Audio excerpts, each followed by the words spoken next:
The young man in the Italian suit didn't even look down when he grabbed Lloyd Grayson's duffel bag off the chair and dropped it on the floor. It hit the linoleum with a hollow thud, and for 1 second the whole waiting room went quiet.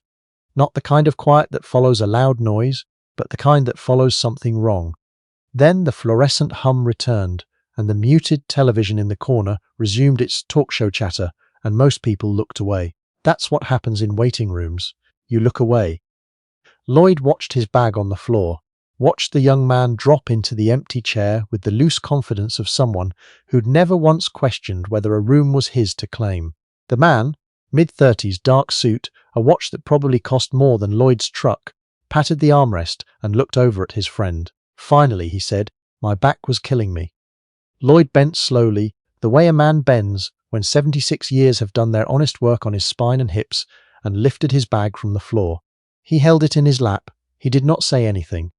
He never said anything. That wasn't who he was. If you had glanced at Lloyd Grayson sitting in the corner of the Nashville VA Medical Center waiting room that Tuesday morning, you'd have seen an old man, plain as that. 76 years old, white-haired, narrow through the shoulders now, in a way that suggested he'd been broader once, wearing a faded olive-drab field jacket over a plaid flannel shirt. The kind of jacket that had patches on the shoulder, faded, barely legible, and a left breast pocket that looked like it had carried weight in it for a long time. His hands rested on his duffel bag, the knuckles large and heavy, the hands of a man who'd worked with them his whole life.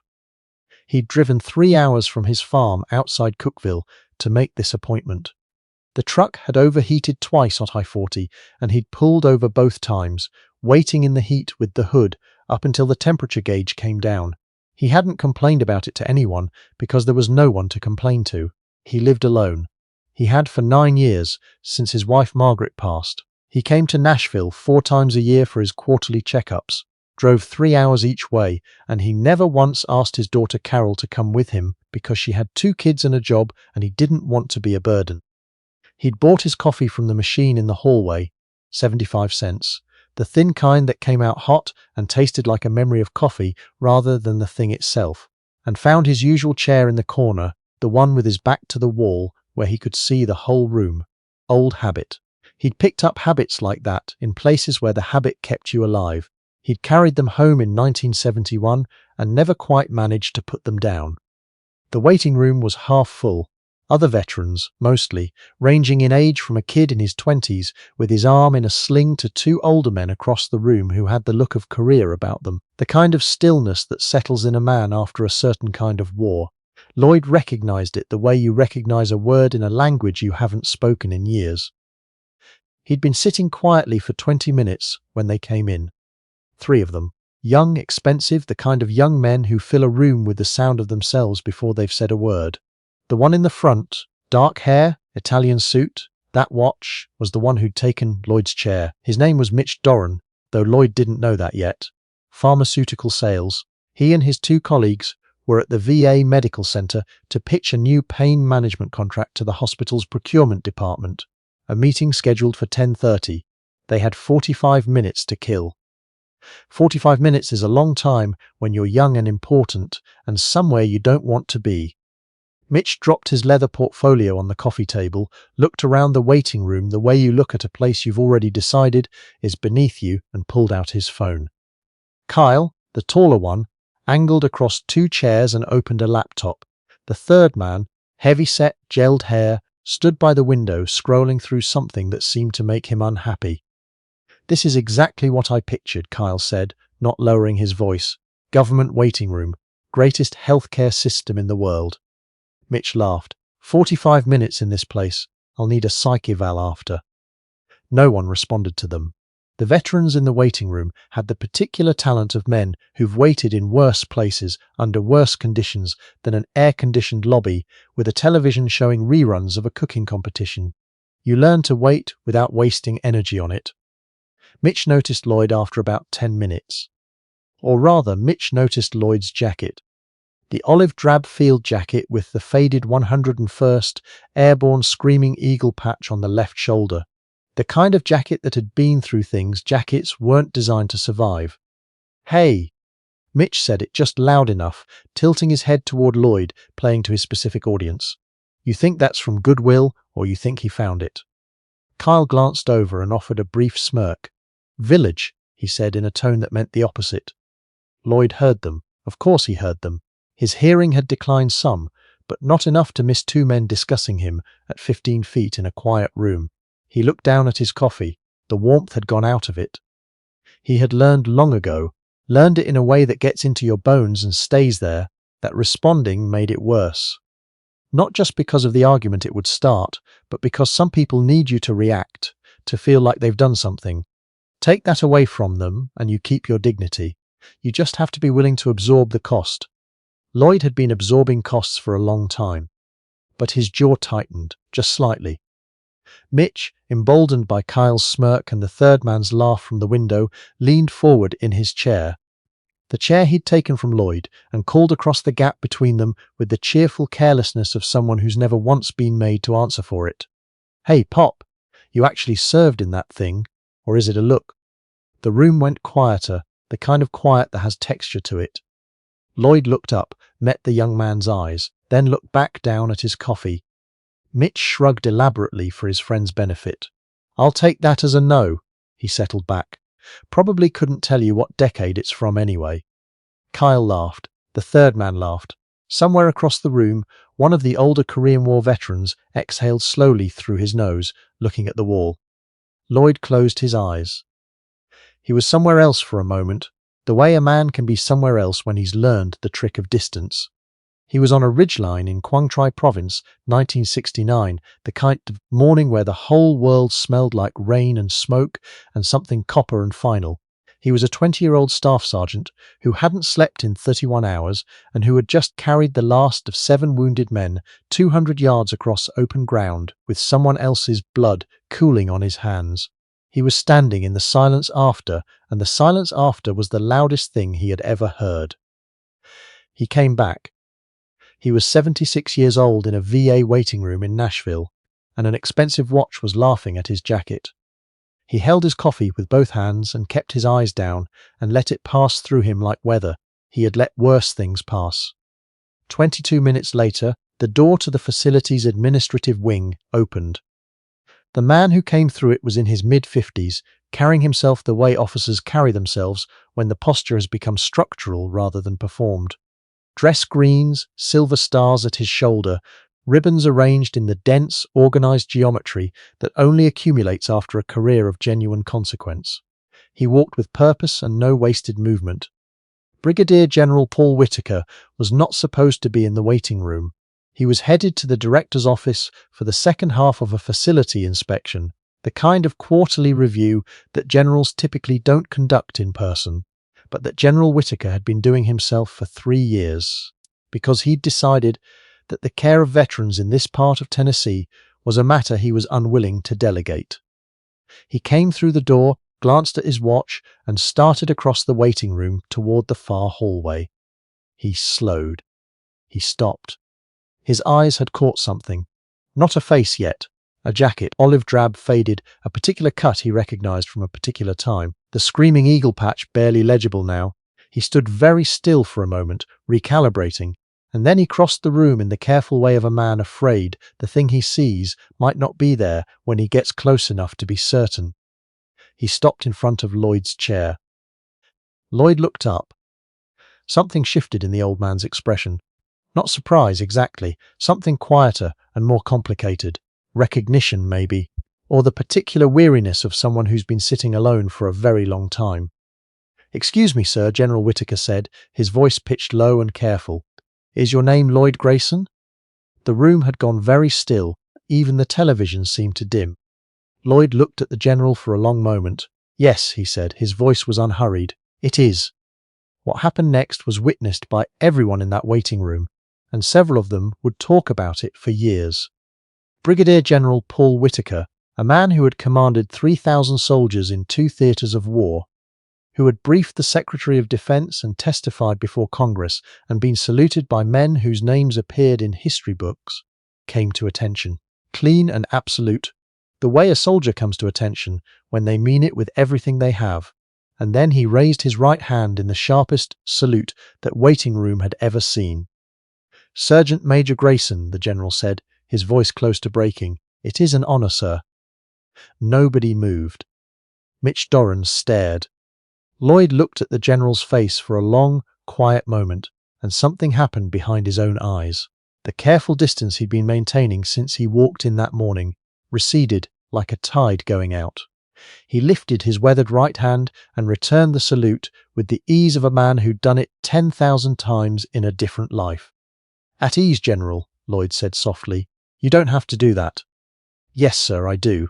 Whitaker lowered his hand but didn't step back. "I should have been doing it for years." The general turned. When he looked at the three men in expensive suits, his face was different than it had been a moment ago. The courtesy was gone. What remained was something the men in that waiting room understood immediately, even if Mitch Doran did not. "Gentlemen." Whitaker's voice had found the register that carries across parade grounds in the wind. "I need to ask you something. I need you to tell me what you know about the man you've been sitting next to this morning." Mitch opened his mouth, closed it. "That's what I thought." The general gestured toward Lloyd, and now everyone was listening. The nurses at the reception window, the Korean War veterans, the young man with the arm in the sling, the administrative staff who had drifted to the doorway without quite realizing it. "This is Sergeant Major Lloyd Burton Grayson, retired, United States Army 101st Airborne Division. He served 3 combat tours, 2 in Vietnam, 1 in the Gulf. In 1969, during operations in the Aishau Valley, he went back into a kill zone 4 separate times to bring out wounded men while the position was still under active fire. He carried 3 of them over his own shoulders, the last run under a burning aircraft. He was recommended for the Medal of Honor. He received the Distinguished Service Cross, a Silver Star, and 2 Purple Hearts. After he came home, he trained the non-commissioned officers of the 101st Airborne for 22 years. He trained the men who are currently defending this country." Whitaker paused, his jaw worked once. "He trained me. In 1991, I was a 23-year-old second lieutenant who thought rank was something that happened to you rather than something you had to earn every single day. Sergeant Major Grayson corrected that notion in approximately 48 hours. He taught me what leadership was, what it cost, what it required, what it was for. Every decision I have made in 30 years that I'm still proud of has his fingerprints on it somewhere." The general looked directly at Mitch Doran. "That jacket you were laughing at went to places you and I will never fully understand, and this man came home and never once asked for a single thing." The silence in the room had weight to it now, real weight. Mitch Doran's face had gone through several colors in the past 2 minutes. He had arrived at pale. I wasn't trying to, sir. I didn't know who he was." "No," General Whitaker said, "you didn't." He let that sit for a moment, the way a good teacher lets a wrong answer sit before the correction comes. "And that is exactly what I need you to think about." Lloyd shifted in his chair. "General," he said quietly. Whitaker looked at him. "May I?" Lloyd asked. The general stepped back without hesitation. "Of course, Sergeant Major." Lloyd set his coffee cup on the table beside him. He looked at Mitch Doran, at all 3 of them, taking his time, patient as someone who has long since stopped being in a hurry. And when he spoke, his voice had the quality of something considered for a very long time before being said. "Son," he said, "I'm not looking for your apology. I've been around long enough to know that an apology from someone who got caught is a different animal than one from someone who understands why they were wrong." He paused, not for effect, but because he was choosing his words with the care of a man who'd watched careless words cost lives. "You might get there. I hope you do. Here's what I want you to hear. When you walked into this room this morning, every person sitting in it had a story you didn't know and didn't try to find out. That man over there," he indicated one of the Korean War veterans across the room, not looking away from Mitch, "held a position outside Chosin Reservoir for 3 days in 40 below weather. That young man by the door with his arm in the sling just came back from a place that'll give him nightmares for the next 30 years. I don't know what any of them did, specifically, but I know they showed up when someone needed them to. Same as everyone else in this building." He let that settle. "You looked at me and saw an old man in a worn-out jacket taking up space. I understand that. I was invisible to you. That happens at my age. I stopped being bothered by it a while back." His voice was level, unhurried. "But I need you to understand something about invisibility. It's not something that happens to you. It's a choice other people make. You decided I wasn't worth seeing, and then you made me a punchline because it's easier to laugh at something than to think about it." Mitch's voice, when it came, was barely above a whisper. "Sir, I'm sorry. I truly am. I should never have." Lloyd raised one hand, just slightly, not a dismissal, a signal to listen rather than speak. "The day is going to come," Lloyd said, "when you're the old man in the room, maybe not a waiting room like this one, but somewhere. And someone is going to look at you and decide you don't matter anymore. And in that moment, you are going to want them to see you." He looked at Mitch with steady, tired eyes. "The way to make that possible is to start seeing other people now. Right now. Not as a favor, as a practice. As something you do before you know who they are or what they've done, simply because they're in the room with you." He glanced down at his jacket sleeve, at the faded screaming eagle. "Not because of what someone has done, because of what they are." He picked up his coffee cup and leaned back. "That's all," he said. "That's the whole thing." Mitch sat there for a long moment, not speaking, not moving. Then he nodded, very slowly, the way a person nods when they're doing the internal arithmetic of genuine shame and finding it comes out differently than they expected. "Yes, sir," he said finally, "I understand." Kyle hadn't said a word in 5 minutes. Neither had the third man by the window. The laptop was closed. The door to the back hallway opened and a nurse appeared in the frame. "Mr. Grayson, Lloyd Grayson, room 4's ready for you." Lloyd pushed himself to his feet with the same careful articulation of joints he'd used all morning. He reached for his duffel bag. General Whitaker reached it first. "Please," the general said, "allow me." Lloyd looked at him for a moment. Then he nodded once. They walked together toward the hallway. As they passed through the waiting room, one of the Korean War veterans, the one Lloyd had gestured toward, the one who'd held a position outside Chosin Reservoir, raised 2 fingers from his knee as Lloyd went by. A quiet salute, economy-sized, the kind that contains everything and costs nothing to anyone not looking for it. Lloyd returned it. 2 fingers, brief and certain, not breaking stride.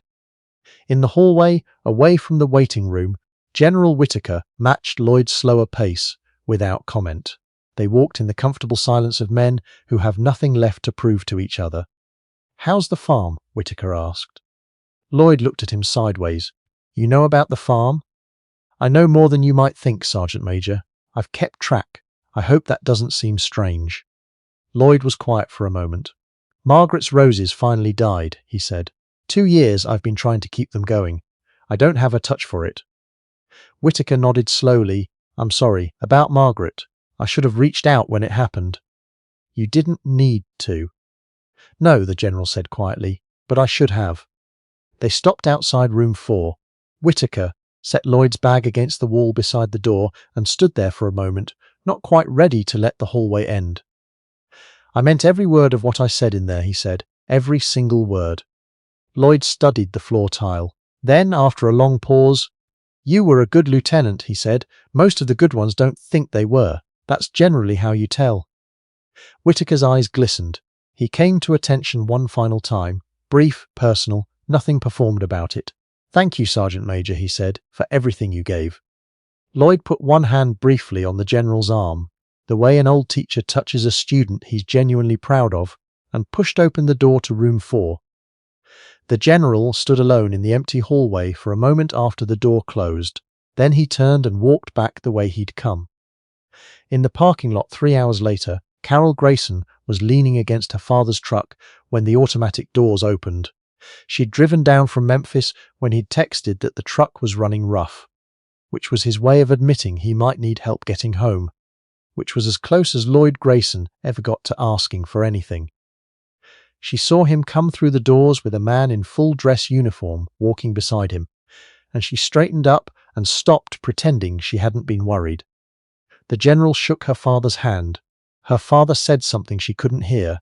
The general nodded once, picked up her father's duffel bag from the ground, set it gently in the truck bed, shook hands once more, and walked toward the facility entrance without looking back.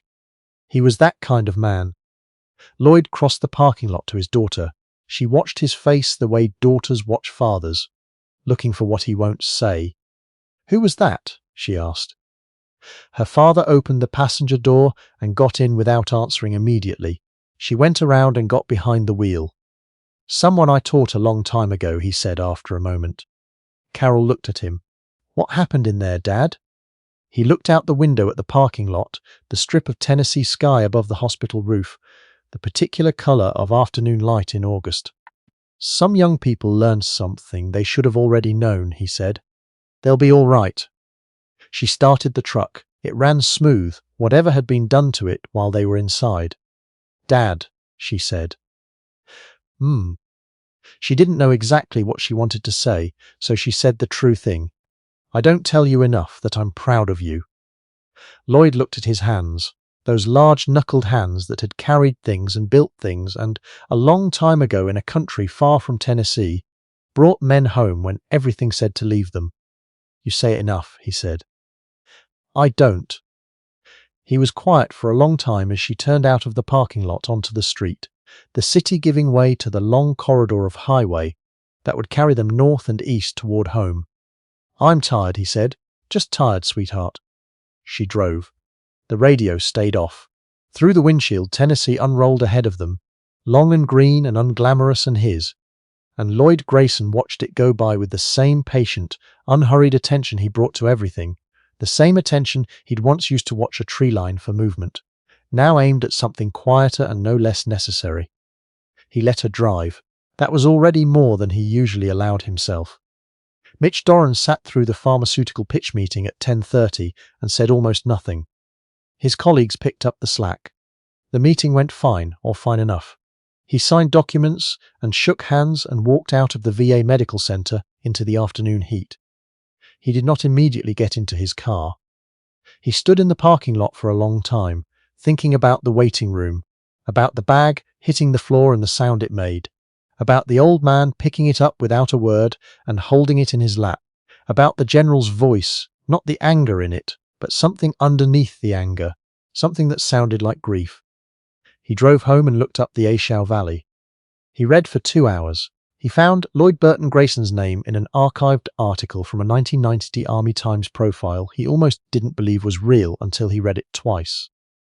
He did not sleep well that night. He would not sleep well for several nights after. He called his father the following morning. They hadn't spoken in 4 months, for reasons that now seemed very difficult to explain in proportion to the distance they'd let grow between them. His father was 68 years old and lived alone in Akron and didn't like to be a bother about it. His father answered on the second ring. "Hey, Dad," Mitch said. "I just wanted to call." There was a pause on the other end, the kind of pause that holds something it doesn't know how to put into words. "Well," his father said, the relief in it imperfectly hidden. "Hey, son." Lloyd Grayson got home to Cookeville just before dark. He parked the truck, sat behind the wheel for a moment looking at the farmhouse, then got out and walked to the back porch the way he always did, to see what the evening was doing. Margaret's roses along the fence were mostly bare canes, dry and waiting. He'd been trying to save them for 2 years, and losing ground slowly, the way you lose ground to things you don't have the right touch for. He stood there looking at them in the fading light. Then he went inside and made himself dinner and washed the dishes and sat in the chair by the window with a book he'd been working through slowly for 3 weeks. He read 4 pages. Then he set the book down and looked at the window and at his own reflection in it. The white-haired old man looking back at him from the dark glass, wearing the same flannel shirt he'd worn all day, which was the same flannel shirt he wore most days. He thought about what he'd said in the waiting room. He thought about the young man's face in the moment it had shifted, from defensive to something real, something that would take years to fully understand, but had at least begun. He'd seen that shift before. He'd learned to wait for it and to trust it when it came, even when it came slowly, even when he wouldn't be there to see where it ended up. He turned off the lamp. In the dark, with the Tennessee night pressing quiet against the glass, Lloyd Burton Grayson sat still in the house his wife had loved and the land he'd worked for 40 years, and he carried, as he had always carried, the unshakable knowledge of who he was. It was not a decorated knowledge. It made no noise, Nobody looking at him in a waiting room would have seen it. But it was there. It had always been there, and it would be there tomorrow, and the day after, and on every quiet drive, back through the green hills of a country he had served and continued to love, in the plain and wordless way that lasts. That was enough. It had always been enough.